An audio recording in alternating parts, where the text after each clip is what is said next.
Hello, good morning, and you're very welcome to this morning's webinar. My name is Mark Gibson. I'm Program Manager of the Teagasc Connected program. This morning we'll be discussing the 2018 Sustainability Report, which is being launched today by Teagasc. I'm joined by Dr. Cathal Buckley from Teagasc, Professor Jerry Boyle, Dr. Kevin O'Hanrahan, and Trevor Donlan, all from our Economics Department based in Athenry. You're very welcome, everybody. What I would like to just point out to you before we commence the webinar is that you will have a Q&A function at the bottom of your screens. Please do submit your questions using that tab, and I will endeavour to ask as many of your questions as possible after the presentation. So we're going to get a presentation from Cathal Buckley for starters, and then we'll take questions afterwards. This webinar is being recorded and will be available for download on the Teagasc YouTube channel afterwards, and the presentation will also be available on the Teagasc website. The full report is available on the Teagasc website as well, and you can download that for reading after the presentation. So good morning, Cathal. Can you hear me okay? And Mark? Great. And Professor Boyle, you can hear me okay there as well? Yes, thanks. Great. Thanks, Mark. So before our presentation, Professor Boyle, I'd like to invite you to make a few opening remarks, and then we will go straight to the presentation then. Thanks, Mark, and good morning, everyone. Again, as Mark said, this is the launch of our 2018 Farm Sustainability Report. In fact, it's the fourth report on this particular topic, which is based on the Teagasc National Farm Survey. And I'm sure everyone will agree that today's report is very timely, as the topic of sustainability is on all of our minds, given the government's climate action plan, and of course the publication of the EU's Farm to Fork strategy recently, and indeed the current discussions on the programme for government.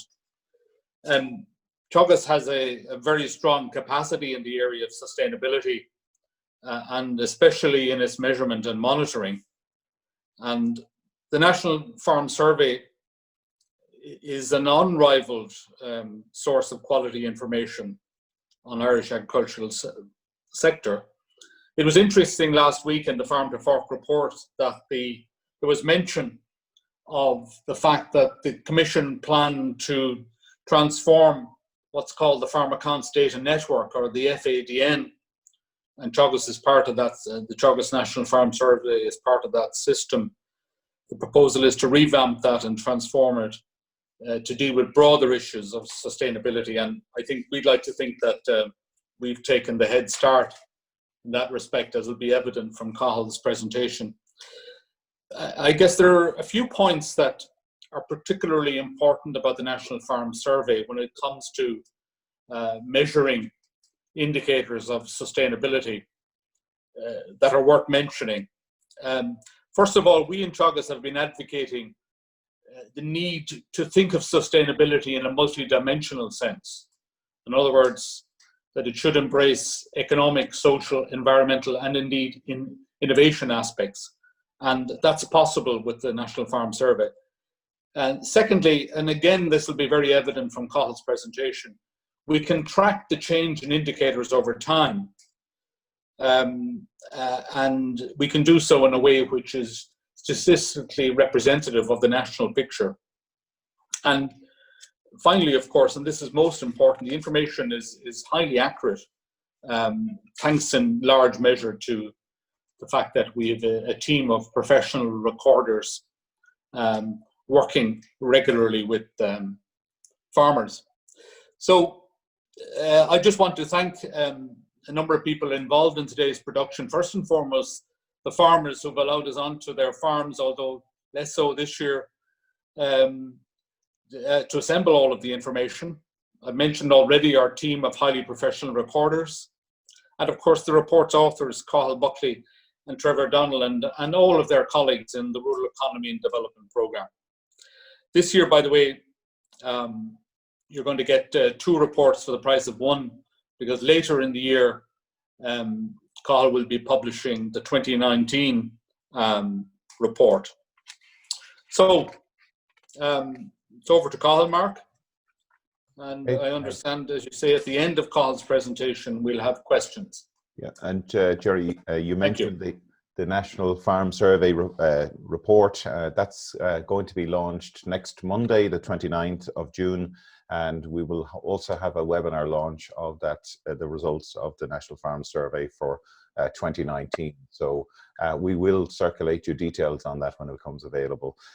So Cathal, if I could ask you to prepare your presentation, and we will hand over to you then. Can you see the screen there, Mark? Full screen? Yes. Yeah, that looks good. Yeah, okay. Now, if you're in the presentation mode there, Cathal, you might just need to change the display settings. That's it. Okay, thanks, Mark. Thank you.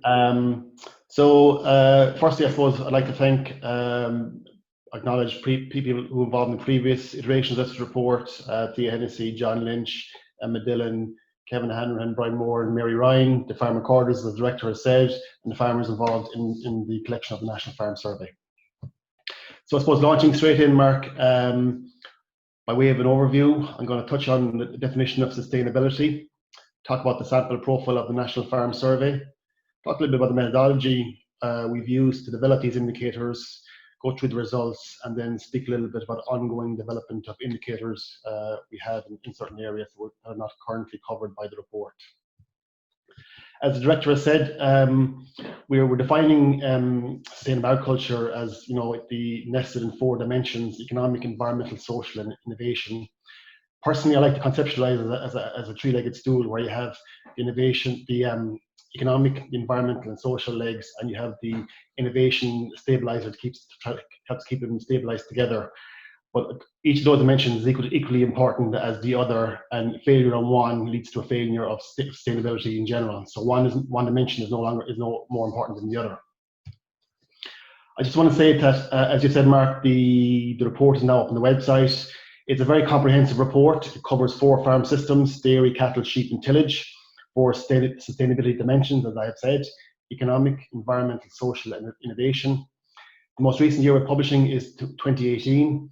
We have 97 indicators published for this year across those 4 dimensions. But there's also a temporal dimension to the report, as the director has said.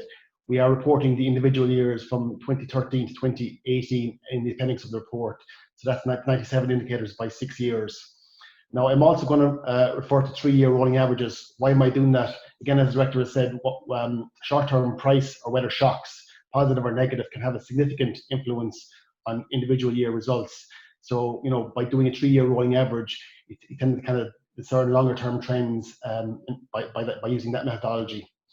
So the overarching point I'm trying to make here is that what I'm presenting here today is only a small subset of what's in the report. If I don't touch on something, I'll refer you to the report for follow-up. I'm not going to dwell on this because the director has already covered it. The National Farm Survey has been going since 1972, part of the EU FADN. We're required to send farm accounts data to Europe every year. Teagasc, we're lucky as researchers, is collection agency. We get access to a fantastic data set. And as the director has said, there's a proposal to turn the FADN into a sustainability network under the Farm to Fork strategy, with a view to collecting more indicators on the success of the Farm to Fork and biodiversity strategies. I think the NFS has to be credited by Moran and his team of farm recorders and administrators in terms of leading the way in collecting data in this sphere.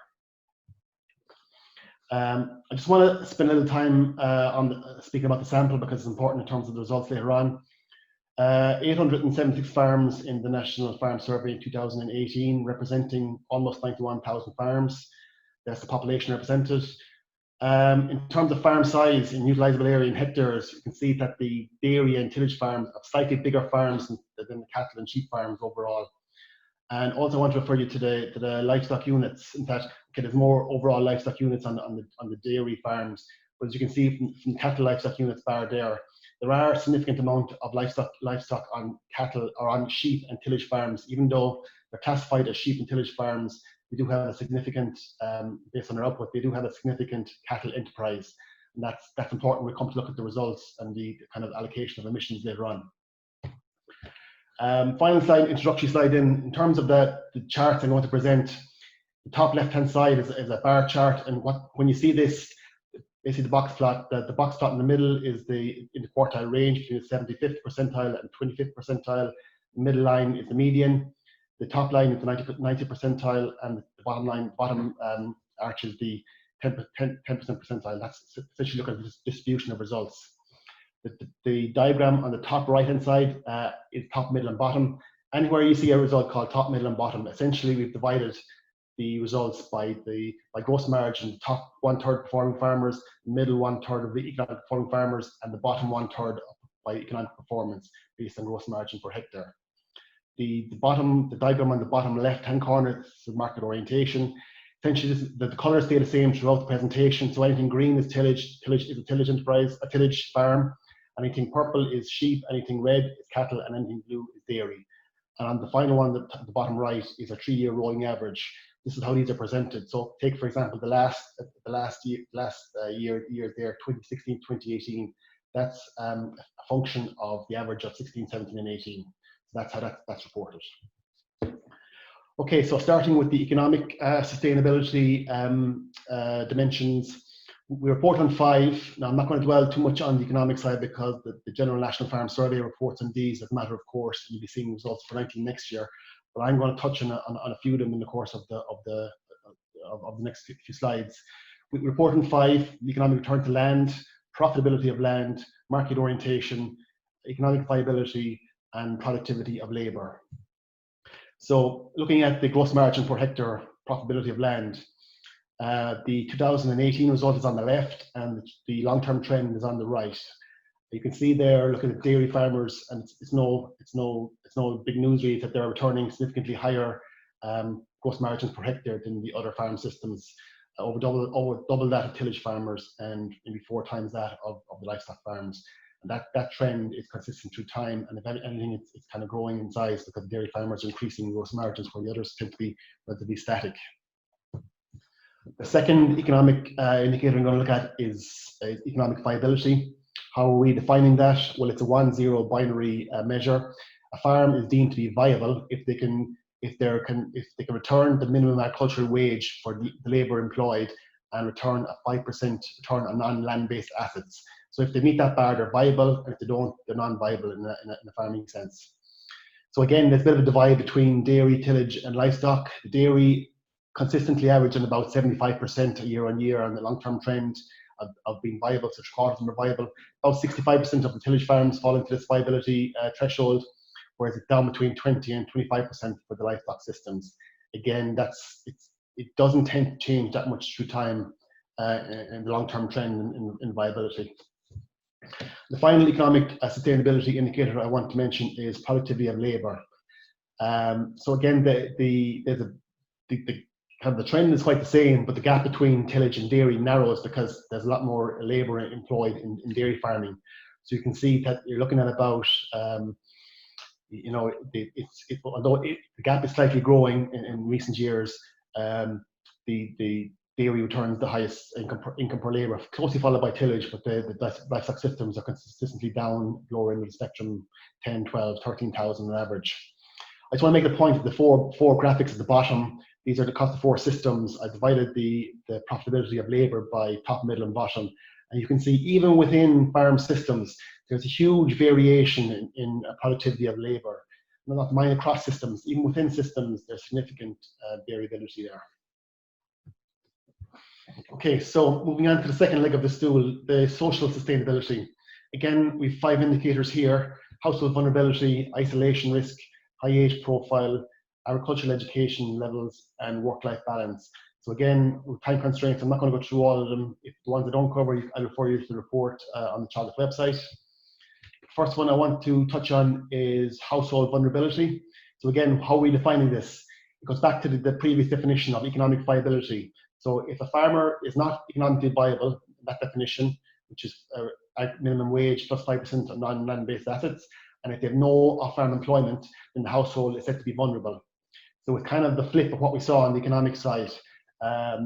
the lower levels of household vulnerability in dairy and tillage side and tillage systems, tillage farms, dairy and tillage farms. So about 10%, 10-12% on the dairy, about 20% on the tillage, whereas closer to 40-45% for the livestock systems. And again, that trend is fairly consistent through time. High age profile, again, how are we defining that? How a household having a slightly higher age profile? The definition is if a farmer is over 50 years of age and is no member of the household under 45 years of age, then they're said to be of a high age profile. So again, similar to the last diagram, the age profile on dairy farmers, they're the lowest high in terms of the age profile, the lowest in that category, about 10-12%. It's about 20% historically in tillage, but it's creeping up in recent times, and it's up about 40% of cattle systems. There's been a bit of a creep there in terms of tillage and livestock systems in recent years. The age profile seems to be a little bit higher in those systems. Final one on social sustainability I'm going to mention is work-life balance. There's a bit of a caveat here, and this only refers to work-life balance from farm activities. We know that a good chunk of the cattle and tillage farms, so 30%, have off-farm employment. So this just relates to the hours put on hours worked on the farm. And dairying here comes out on top in terms of closer to 2,500 hours per annum versus closer to 1,500 for the other systems. So there is more labor requirement on dairy farms than the other systems. I'm not going to dwell too much on it, but I want to mention innovation. We have a number of innovations specific to each enterprise, but I did pick out a few common indicators across the 4 systems: discussion group membership, early application of spring slurry, lime application of lime, and engaging grassland reseeding. And invariably, okay, we can talk about causality here, but invariably, people who are the better performers economically tend to engage more with these best management practices, we like to, as I like to call them. The ones we be promoting, people who are doing better economically tend to be engaging in more of these practices. Okay, so the final leg of the stool is the environmental sustainability. Okay, we have 13 indicators here. So again, I'm just going to touch on a few of them. And again, anything I don't cover, I'll refer you to the report on the website. 2 main areas the report covers is gaseous emissions, including greenhouse gases and ammonia, and risk to water quality, including nitrogen, phosphorus balances and use efficiencies. Nitrogen and phosphorus, balances and use efficiencies. We don't have anything in that biodiversity yet. It's a work in progress, and I'll refer to that at the end. So I want to talk about the methodology we use to calculate these environmental emissions. Okay, we're using all the activity data we have from the National Farm Survey, and huge credit to the recorders and team for generating that activity we need to do this kind of modelling. On the greenhouse gas perspective, we're using 2 different methodologies. The main methodology we're using is the IPCC, the Intergovernmental Panel on Climate Change methodology, and applying it to the National Farm Survey across all the systems. We also have a life cycle analysis methodology for dairying based on the work of Donald O'Brien, who's now a researcher based on Johnstown Castle. It's more of a holistic approach to looking at a kind of upstream and downstream effects in terms of emission. In more emissions, we're also using activity data from the National Farm Survey and applying national inventory accounting type methodology similar to the IPCC for GHG. And for the nitrogen and phosphorus uses and balances, we're using a farm gate input-output approach. Essentially, we're tracking the amount of nitrogen and phosphorus coming in and feeding fertilizer and livestock and so on, that's going out in milk and meat and so on. I just want to, in terms of, flash up a slide here. So this is how our greenhouse gases are reported from a national inventory perspective. These are the categories there on your left-hand side. And the middle category shows our national profile as reported by the EPA to the IPC, in our government reporting. And the far right column is our National Farm Survey profile. This is essentially broken out of a profile of where the gases are coming from, our greenhouse gases. So it's hugely, it's huge external validity when I looked at this to say that our National Farm Survey profile nearly identically mirrors what the national emissions profile is. So that's good external validity. And also it's interesting to see the top line there in terms of permutation, the amount of greenhouse gases that are generated by this sector in terms of the debate that's going on about biogenic methane at the moment and how this is reported and so on. So that's essentially a huge, good external validity for our data set. It's matching, mirroring the national profile. In terms of the report, how we report greenhouse gases, we generally report in two different ways: absolute emissions and emissions intensity. Absolute emissions in the red, we're reporting greenhouse gases per farm and per hectare. And in the emissions intensity sense, we're reporting greenhouse gases per kg of product, be it milk, meat, and sheep, or kg or per euro of revenue output in terms of kgs of CO2 per euro sales and so on. Okay, so this is at a farm level. Okay, so at the top left is dairy, top right is cattle, bottom left is sheep, and bottom right is tillage farms. This is the whole farm picture. So look at it's fairly evident in terms of the order of magnitude that the dairy farms are emitting 3 to 4 times more on a farm scale than the other systems. I also draw your attention to the bottom two diagrams and the cattle, we say the red for cattle. Even though they're classified as sheep and tillage farms, the majority of their greenhouse gas emissions are generated by the cattle enterprise, even though in output terms they're classified as sheep and tillage farms. So that's interesting in terms of where the emissions are coming from. Look, it's clear. Look, that the dairy farms are emitting at a farm scale a lot more than the other farm systems. How is that looking through time? Well, the non-dairy systems at the bottom, the trend is fairly static in terms of the farm level emissions, but the dairy farm at the top there, the blue, you see it is increasing through time. It's a function of, I suppose, removal of the milk quota regime and dairy farms getting bigger and expanding and so on. This graph, or this slide looks at GHG per hectare at the top. So, okay, dairy and tillage farms are actually larger in size, we saw that at the start, than the cattle systems. So GHG per hectare, actually, the gap narrows between the dairy and the other systems, we'll say. So you have the 2018 result at the left and the long-term trend on the right on the top. So you can see that dairy farmers are producing about twice as much on a per hectare basis as cattle, and maybe 4 times as much as tillage farms. And that trend, the trend for non-dairy systems is fairly static through time, but it has been increasing for the dairy systems in line with what we saw on the farm scale.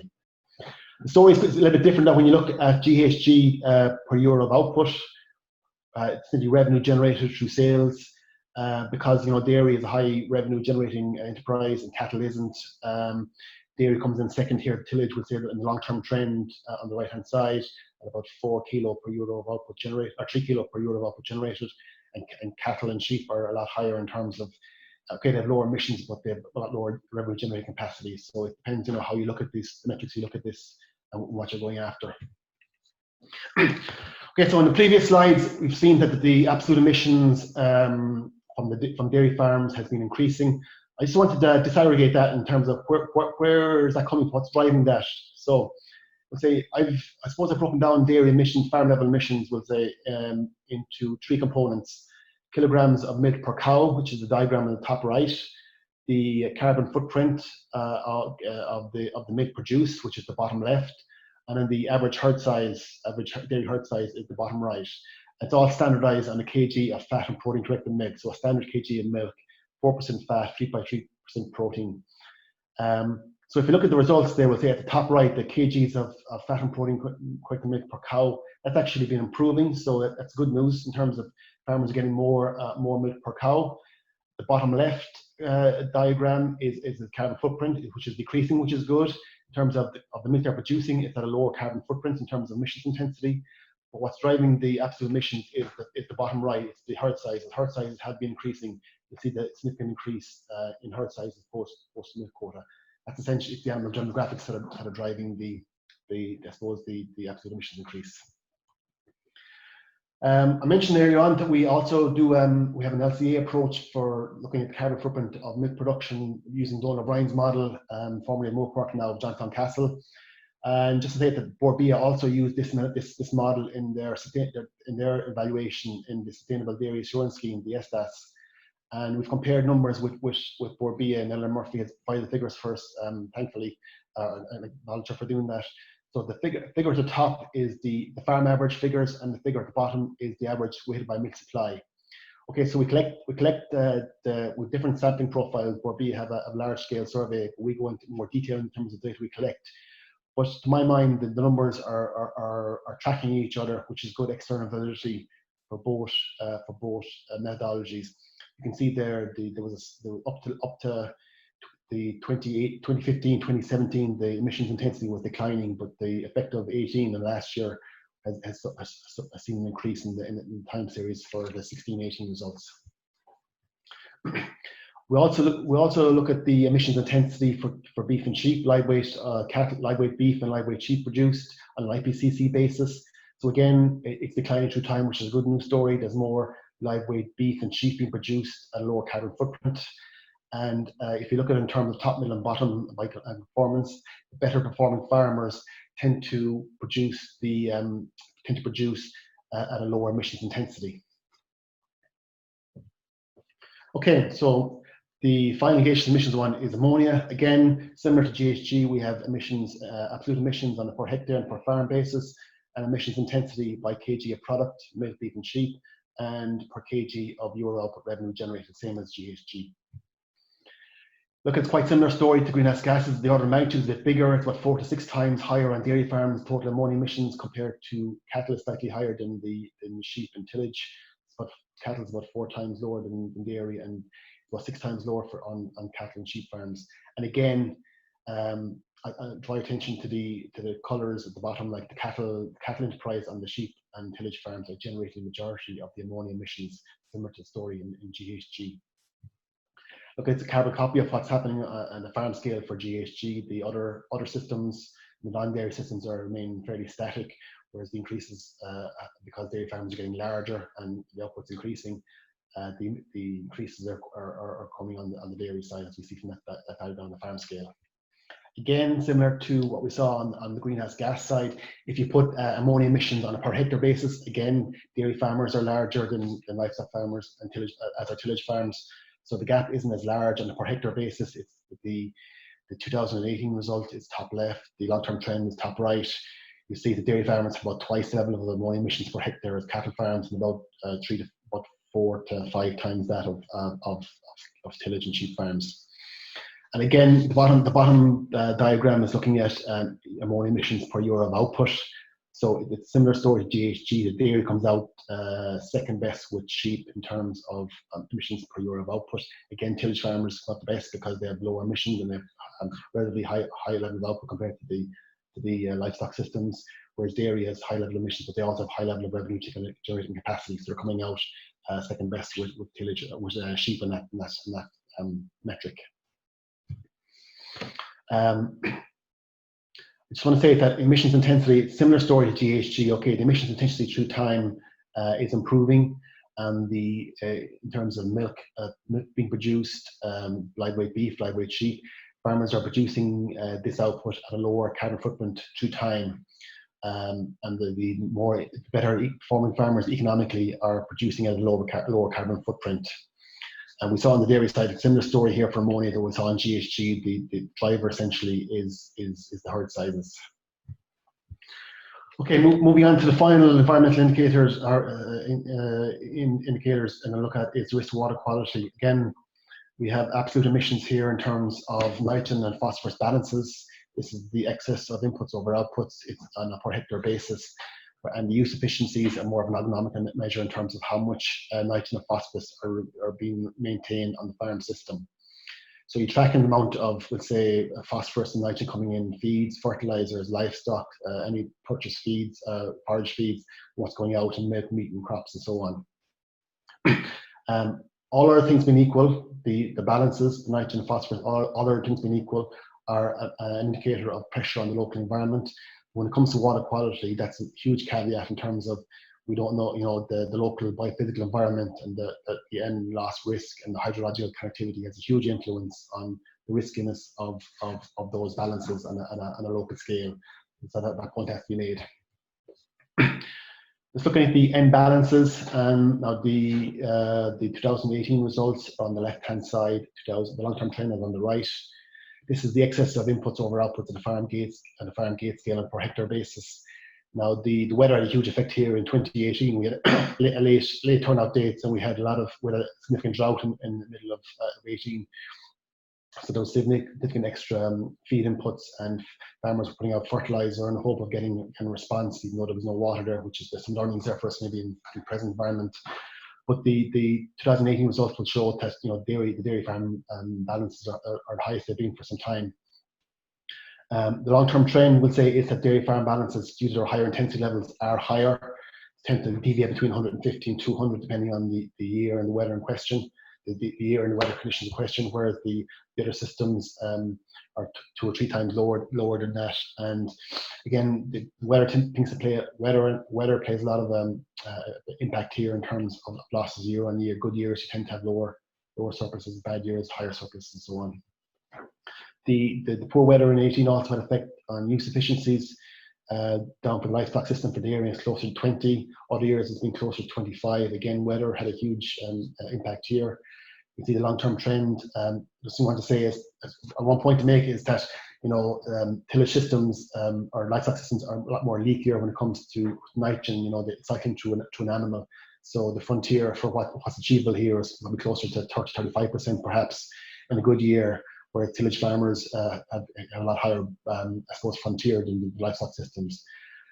So that said, the long-term trend is between 20-25% for a lot of the livestock systems. Sheep seem slightly higher than cattle and dairy. The final, or the penultimate, the second to last slide is I just want to say that there's a bit of a trade-off between emissions intensity and absolute emissions.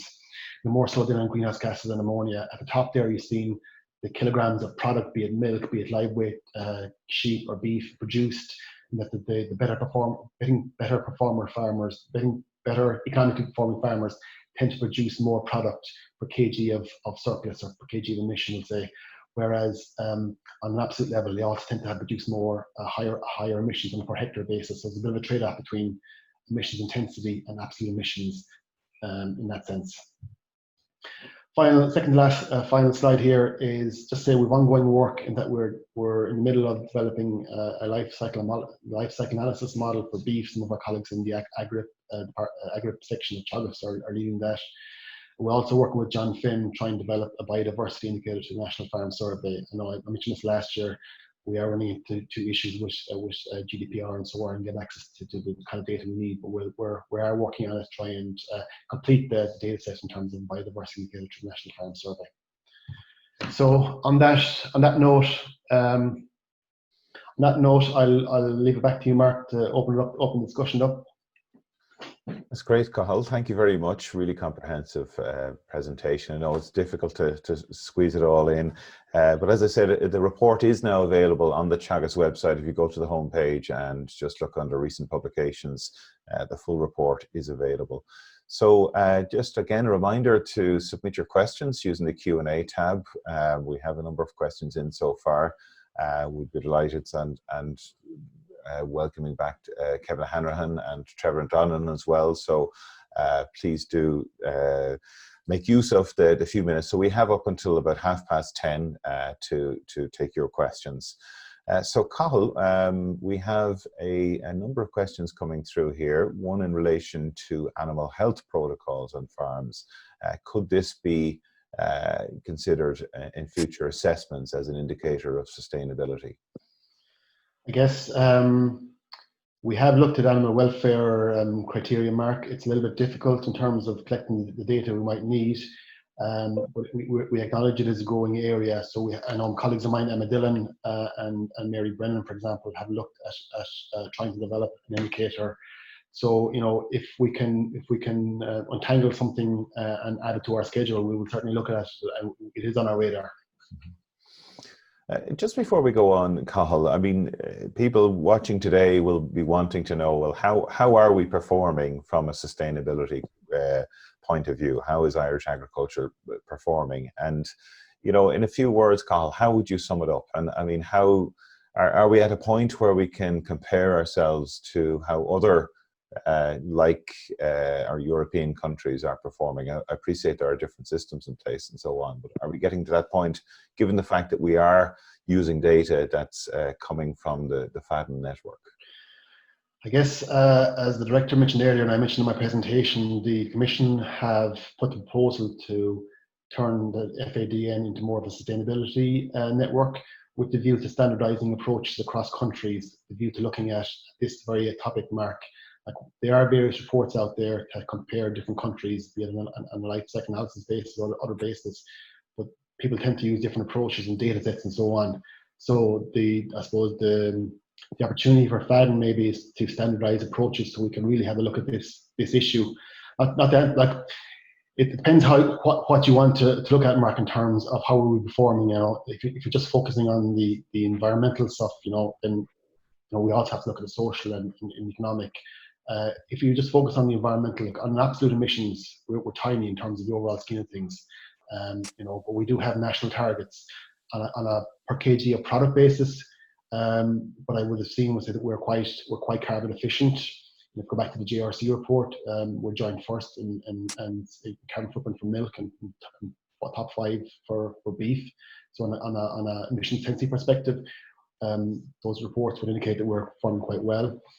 But that said, like, we do have national targets we have to meet in agriculture, as accounts for 33%, 34% of GHG and 99% of ammonia emissions. So look, we have to take account of both our national targets and look at, as an economist, if I was to say you should produce the output in the most carbon efficient country, in Ireland is in that spectrum, That's a good way of summing it up. And I do invite colleagues to come in on any of the questions as well, if you'd like to make a comment. Now, we have a question here in relation to the inclement climatic conditions, especially as to what we've expected to experience, hotter winters, which can be very impactful. What is the likely impact that these are going to have on Irish agriculture? I suppose this is a question that is probably more suited to a climatologist, but I mean, Cathal, do you have any comments on that and how that might be captured within these reports in the future?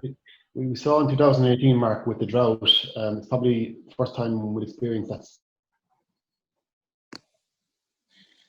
When there was no water there, like to make any benefit of it, the farmers maybe got desperate in terms of trying to get a response.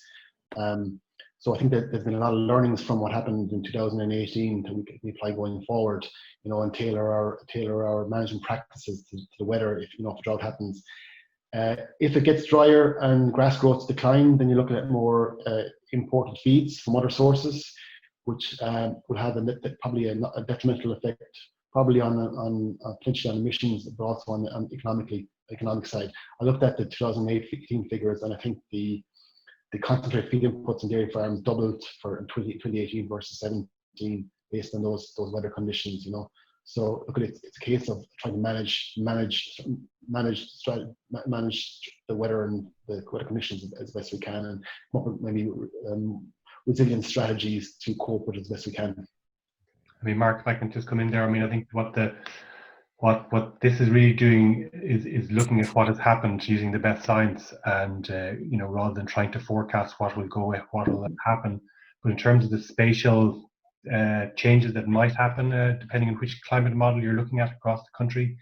The NFS has the capacity to look at regional breakouts in terms of different systems and how they perform. So it's something we could do.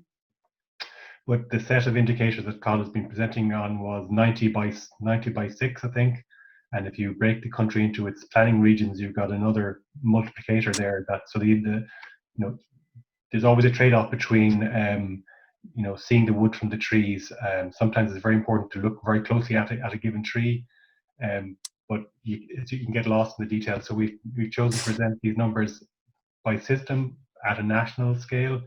You could also make presentations at regional levels, and that's something we can explore going forward. The data are there, and it depends on how over time those climatic conditions change, if they do change, and affect farms. Might come in there, Mark, as well, just to provide a bit of detail. I mean, what the climate models suggest, I guess, is two things to be concerned about with respect to agriculture. One is that there will be change in the average level of temperatures and the average levels rainfall and the frequency of rainfall and when it occurs over the year.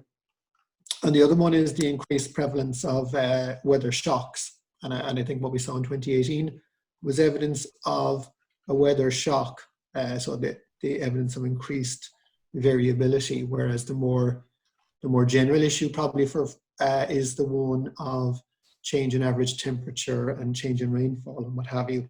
And the modelling on that basically suggests to us that, you know, temperature, for example, that currently exists, the average temperature in the south of the country will become the norm for the north of the country eventually. So the variations in respect of climate from an Irish perspective will be relatively small compared to some other parts of the world. But that doesn't mean that we could ignore the issue either, in the sense that the increased prevalence of these weather shocks is probably the bigger concern from the perspective of Irish agriculture, for grassland agriculture anyway, at least, because the more general trend that's projected probably may even have a beneficial effect in terms of grass growth, but it's the weather shock issue, I guess, and that increased frequency, which would be our greatest concern. Mark, Jerry Boyle here, could I maybe come in on that point as well? I think there's a couple of questions I see on that general topic. We've focused a lot in Ireland so far in looking at mitigation options, and that's been the focus of our so-called MAC curves. But I think we now have to take the whole challenge of adaptation very seriously. Because as Trevor said, we're already experiencing and living through climate change. And in broad terms, it would appear a lot of the predictions of a number of years ago are coming through, as Trevor indicated there. If you look at the last few months, indeed, the last couple of months where we have had drought situation in the northeast of the country, Teagasc has been very active in working with farmers to adapt to those circumstances in terms of the grassland management. But I think we have to do an awful lot more in relation to adjusting our models to cope with those weather events. Not least, I think, in relation to, say, extreme weather events, not least in providing training to farmers that mightn't have experienced some of the extreme weather episodes. There's a couple of other points, Mark, that I just might come in on, because I think they're very important in relation to what this report can do and cannot do. There's a good few questions around sequestration and soil organic carbon. And of course, we have looked at this issue in the context of the MAC curves that we have produced. And there is an entire MAC curve devoted to sequestration. As you know, under the Climate Action Plan, we've maxed out on our sequestration, the sequestration contributions, insofar as we've identified and have targeted something like 2.68 megatons per annum over the period to 2030 from sequestration. Most of that is coming through afforestation, but other options that have been quantified include re-wetting of peatlands and also good grassland management. Now, the challenge here for the future, because clearly we're all aware there are big sequestration possibilities in agriculture that post-2030, certainly we need to harvest. The most important one is, of course, the sequestration potential in our grasslands that can be improved through good farm management. And the challenge there really, which is one of measurement. I mean, we can provide estimates, but measurement so far on a comprehensive scale eludes us, and that's going to take research. And one of our plans there is, many of our viewers and listeners today will have heard of the Signpost Farms initiative that we hope to launch in the not too distant future. That will involve about 100 farms around the country, and the plan is to start very the very tortuous and difficult measurement of sequestration on those farms. But it'll be some time, obviously, before we'll be able to incorporate that into the National Farm Survey, simply because of the challenges involved. But it's something that has to be a priority for us. Thank you, Mark. Thank you, Jerry. Cathal, there's quite a few questions coming in around the whole concept of resilience, a resilience score, and also questions in relation to farmer health. Is that something that you've considered factoring into maybe the social element of your assessment? Again, Mark, yeah, there's some colleagues of mine, Emma Dillon, Mary Brennan, David Meredith, to an extent, are trying to, I suppose, develop our social sustainability dimensions. These variables are quite tricky to collect in terms of trying to get a handle on a farmer's, health and well-being, because you could get into some very personal questions. So, look, we're looking at it, but it's not an easy, well-being is not an easy thing to capture, particularly on an ongoing basis, I think also, Mark, one of the things we like to capture is to get an indicator that doesn't place the extreme response burden on the farmer respondents, and what those type of indicators allow us to do is also to have this information every year, so we get this longitudinal aspect in terms of how we're doing over time. And while we have in the past done quite detailed surveys of farm health and safety, for example, it just isn't possible within the framework of the farm survey to do those every year and to get that time dimension. So the research that's required to develop these indicators is actually quite detailed, and the real challenge is getting something that gives you some insights, but doesn't take an enormous number of questions to get at or to get to, and that's the challenge that we in the agriculture economics and farm service department and with our colleagues from the rest of Teagasc face in developing these indicators. So that's trade-off between one that we can use the data we collect already, or collect with a relatively small set of questions and do that every year across the sample of farms in the farm survey, so we have that something meaningful over time. And there's always a trade-off there. Some of the questions that we're getting on the chat are about, are we measuring soil organic carbon? Are we doing detailed stuff about the farm health and safety? Lots of really interesting questions, but it's always a trade-off in terms of can we get those with a methodology that's established in the literature, that's relatively easy to implement on the farms in our sample every year that we run the farm survey. So it's always a challenge, but one we're trying to address on an ongoing basis. Jerry, if I could bring you in on our next question here. We have it's claimed to be a simple question, but I'm not so sure if it's a simple question. Is the current expansion in the dairy sector sustainable from a societal, environmental, including from biodiversity, climate perspective, especially given the recent drought conditions that we've experienced? And if so, what level of future dairy expansion is sustainable, as in overall dairy herd size, especially bearing in mind the EU farm to fork strategy? Jerry, could you comment on that? I suppose a comment and a question. Thanks, Mark. It's certainly not an easy question. And I think we've tried to address the issue of how to farm sustainably in our MAC curves, which, as you know, were the basis for the Climate Action Plan. And there are a number of measures set out there nationally that can, in our view, enable us to achieve the targets that were set for 2030 in the so-called EU effort sharing agreement. And most of the more impactful measures will directly impact on the dairy sector. And they will all enable the dairy sector to be sustainable.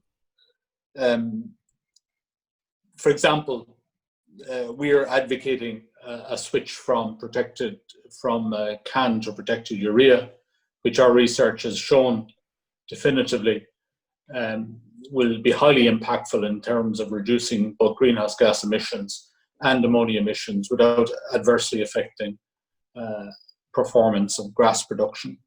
Similarly, the advocacy of what we call lower emission slurry spreading will have a significant impact. Also, we're also advocating clover use, more extensive clover use, which will reduce the need for increased use of chemical nitrogen. And again, Cathal's report has pointed out the massive variation that exists in nitrogen use efficiency, and there are huge opportunities there.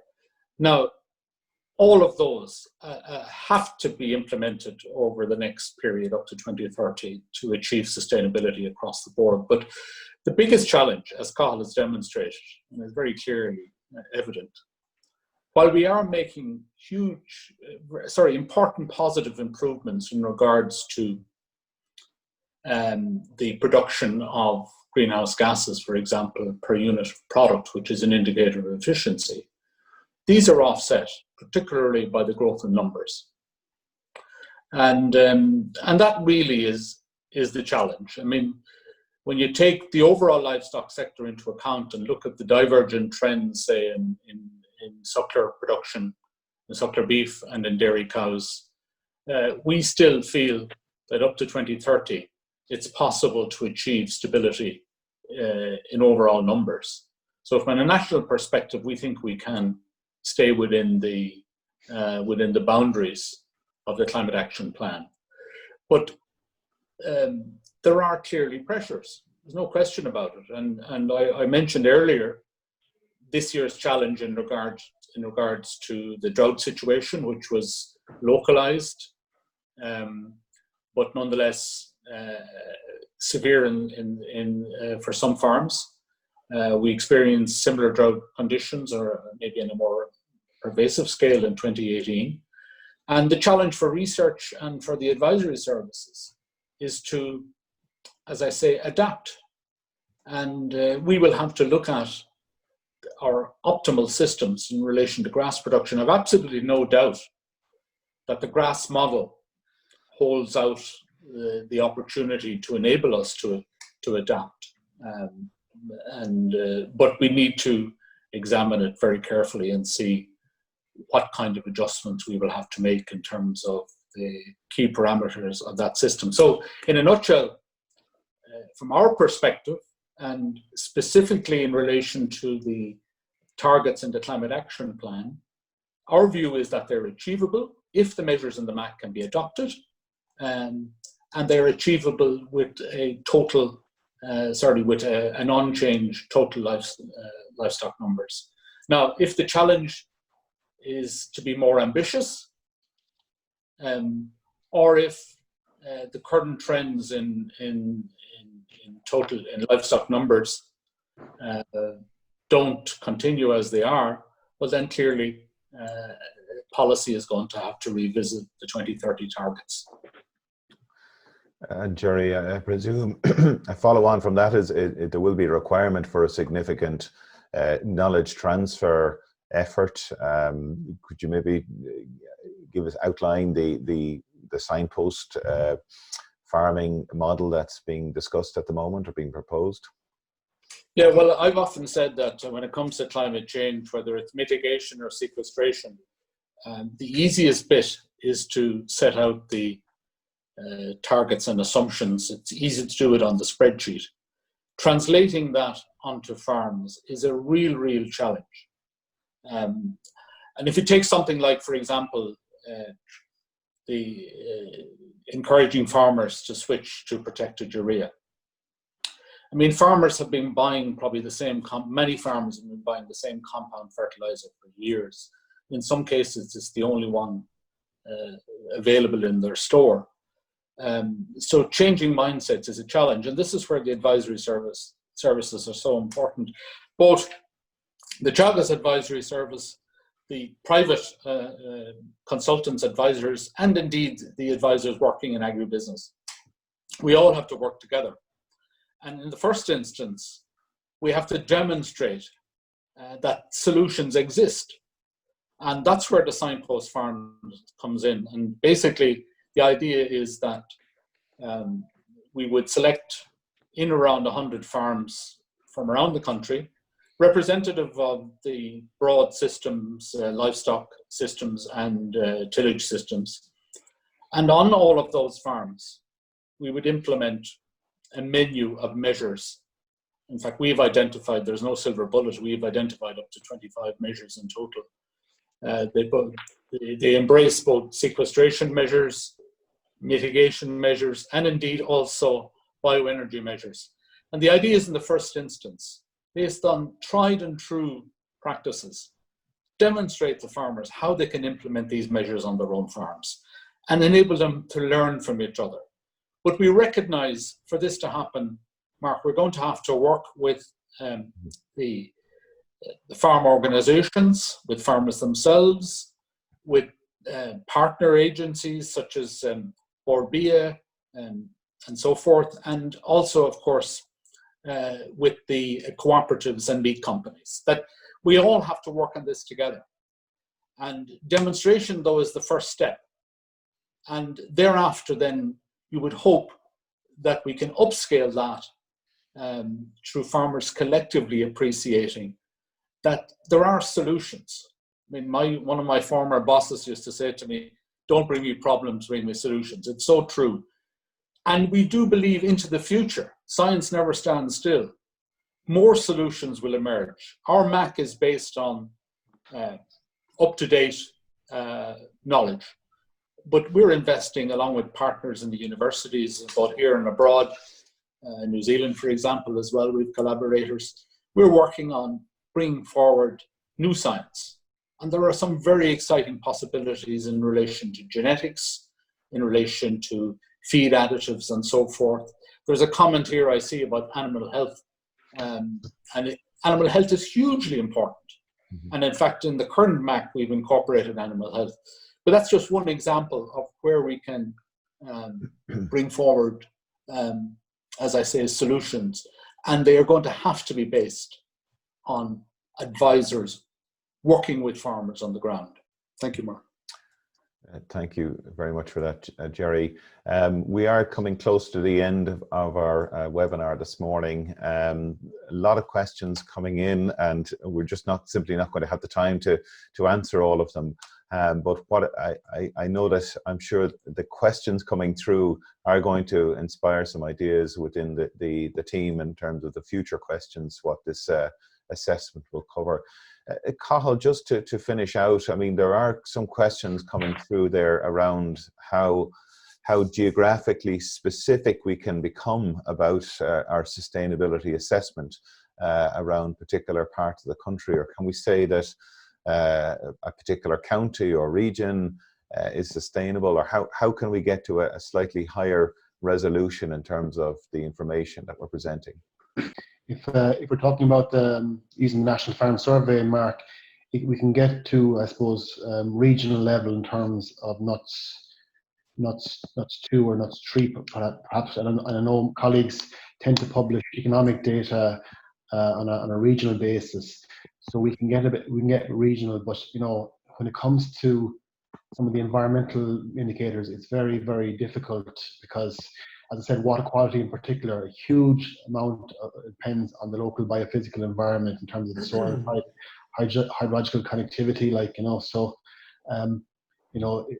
we really would need kind of a lot of spatial modeling to overlay a lot of what we do, to get specifically down to a smaller geographical area level, Very good. Okay, look, we're just running out of time now, so I'd like to bring this session to a conclusion.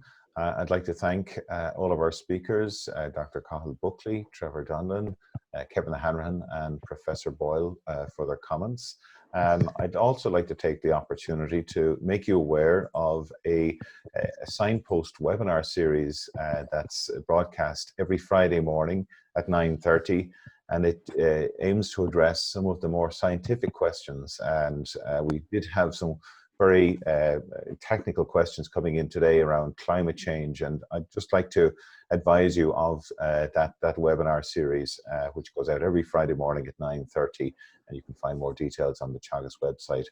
Also, if you want to keep up to date on the latest news and events from Teagasc, you can sign up to the Teagasc Connected program. If you go to teagasc.ie/connected, you can sign up for our monthly newsletter and updates on training and new events that are coming up. So with that, from all of the team, I want to thank you for listening today, and I'm sure there'll be lots of follow-up on the questions that have been put forward today. So thank you very much for tuning in today, and we will talk to you again in the near future.